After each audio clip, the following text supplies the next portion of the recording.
যে টপিকটা নিয়ে আলোচনা করব সেটা হলো সেফটি ইকুইপমেন্ট। অর্থাৎ সেফটি ইকুইপমেন্ট বলতে কি বুঝি?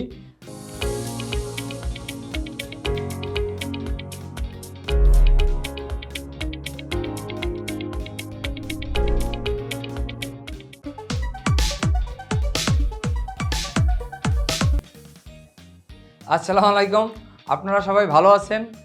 আমি মোহাম্মদ ইমাম হোসেন। আমি ডলফিন ট্রেনিং সেন্টারে প্লাম্বিংয়ের ট্রেনার হিসেবে বিগত দিনে কাজ করে আসছি। তো আজকে আমি আপনাদের সামনে যে টপিকসটা নিয়ে আলোচনা করব সেটা হলো সেফটি ইকুইপমেন্ট।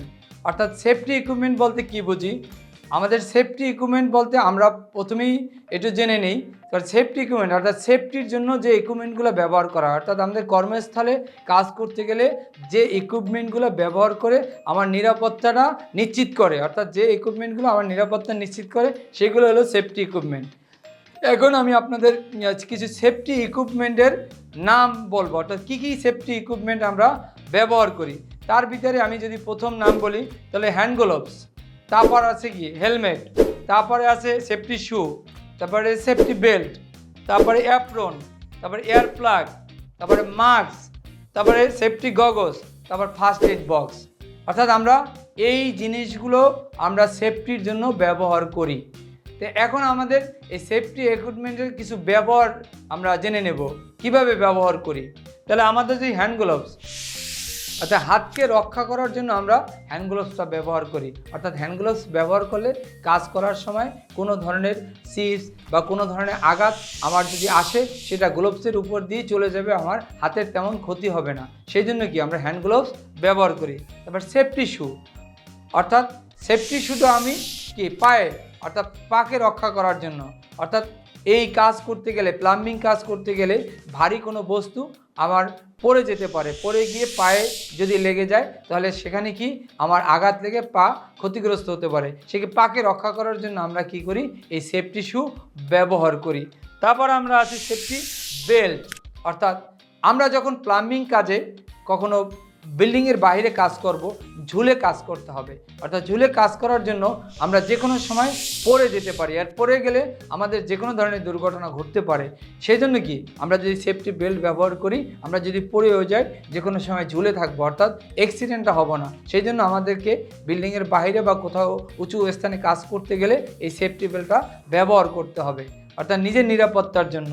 তারপর হেলমেট, অর্থাৎ আমরা যদি কোথাও কনস্ট্রাকশনে, অর্থাৎ প্লাম্বিংয়ের কাজ ম্যাক্সিমামই কনস্ট্রাকশন সেক্টরের সাথে রিলেটেড, অর্থাৎ কনস্ট্রাকশনেই কাজ করা হয়। যদি ও কাজ করতে যাই উপর থেকে ইট অথবা আরও কোনো ম্যাটেরিয়াল বা টুলস পড়তে পারে, সেই জন্য মাথাকে রক্ষা করার জন্য আমরা এই হেলমেটটা ব্যবহার করি। অর্থাৎ উপর থেকে কোনো ভারী বস্তু পড়লে যাতে এই হেলমেটের উপর দিয়ে চলে যায়, মাথায় আঘাত না লাগে, সেই জন্য হেলমেটটা ব্যবহার করা হয়।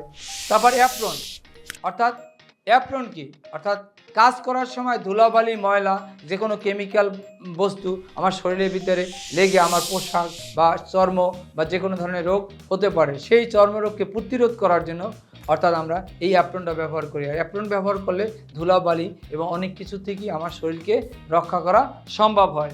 তারপর আসি আমি এয়ার প্লাগ, অর্থাৎ এয়ার প্লাগ কেন ব্যবহার করব?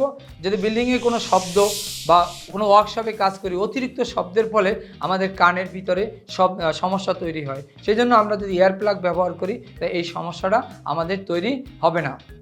মাস্ক, আমরা মাস্ক কেন ব্যবহার করি? অর্থাৎ মাস্ক ধুলাবালি থেকে রক্ষা করার জন্য অথবা কেমিক্যাল থেকে রক্ষা করার জন্য। অর্থাৎ কোথাও প্লাম্বিংয়ে কাজ করতে গেলে সেখানে মেশনারি অনেক কাজ করতে হয়, চিজেল করতে হয়, গ্যান্ডিং করতে হয়, এই ধুলাবালিগুলো আমাদের নাকে মুখে যেতে পারে। সেই জন্য কি আমরা মাস্ক যদি ব্যবহার করি তাহলে আমাদের এই ধুলাবালিগুলো আমাদের শরীরে প্রবেশ করবে না, অর্থাৎ আমরা এ থেকে সুরক্ষিত থাকতে পারবো।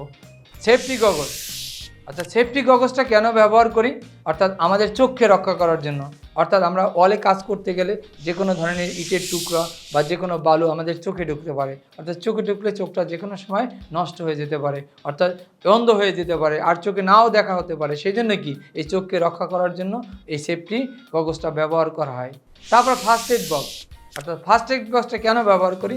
অর্থাৎ ফার্স্ট এইড বক্সটা ব্যবহার করার কারণ হলো আমাদের এই কাজ করার জন্য সময় যে কোনো ধরনের দুর্ঘটনা ঘটতে পারে বা ঘটার সম্ভাবনা থাকে, সেই সম্ভাবনা থাকা অবস্থায় যদি আমাদের ফার্স্ট এড বক্স থাকে তাহলে আমরা প্রাথমিক কিছু সাপোর্ট দিতে পারি। অর্থাৎ সেই জন্য কি আমাদের এই কর্মস্থলে এই ফার্স্ট এড বক্সটা ব্যবহার করা হয়। যে আশা করি আপনারা এই ইকুইপমেন্ট এবং ইকুইপমেন্টের নাম এবং ইকুইপমেন্ট ব্যবহারগুলো ভালোভাবেই বুঝতে পারছেন। আমি এখন একটা আপনাদের সাফল্যের কথা বলবো। অর্থাৎ আমাদের এই প্লাম্বিং কাজে কবির নামে একজন স্টুডেন্ট ছিল আমার কাছে, সে এই প্লাম্বিং কাজটা করেছে এবং তখন এই কাজের ভিতরে যে জিনিসটা আমাদের ছিল সেটা হলো কি এই সেফটি, অর্থাৎ সেফটি ইকুইপমেন্টগুলো মানা এই প্লাম্বিং কাজের একটা প্রধান অংশ। অর্থাৎ সেফটি ইকুইপমেন্টগুলো পরে কাজ করা পারাটা এটাও একটা কাজের বিরাট অংশ। তাই উনি এখন দেশের বাইরে আছেন, ধরেন সৌদি আরবে আছে, সেখানে গিয়ে উনি এই কাজটা করতেছে, অর্থাৎ প্লাম্বিং কাজটা করতেছে। সেখানে উনি এই সেফটিগুলো সম্পূর্ণ ভালোভাবে মেনটেন করে কাজটা করতেছে এবং করতে পারতেছে। অর্থাৎ যখন সে এই কাজগুলো করতে পারতেছে তার কোম্পানি তাকে খুব ভালো অ্যাপ্রিসিয়েট করছে, অর্থাৎ তার প্রতি সন্তুষ্ট হয়েছে যে তুমি আসলেই একজন ভালো ওয়ার্কার, তুমি ভালোভাবে এই সেফটিগুলো মেনে কাজ করতে পারছো।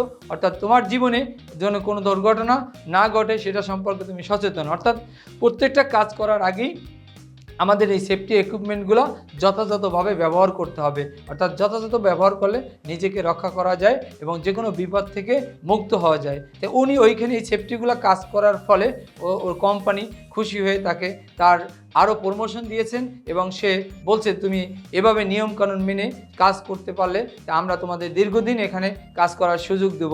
আর সে সেই কারণে অর্থনৈতিকভাবেও লাভবান হয়েছে এবং সে এখন ভালোভাবে কাজ করতেছে। আপনারা আমাদের সাথেই ছিলেন এবং আশা করি আমাদের সাথেই থাকবেন। এই চ্যানেলটি সাবস্ক্রাইব করবেন এবং শেয়ার করে বেশি বেশি অন্যকে দেখার সুযোগ করে দেবেন। সকলকে অসংখ্য ধন্যবাদ।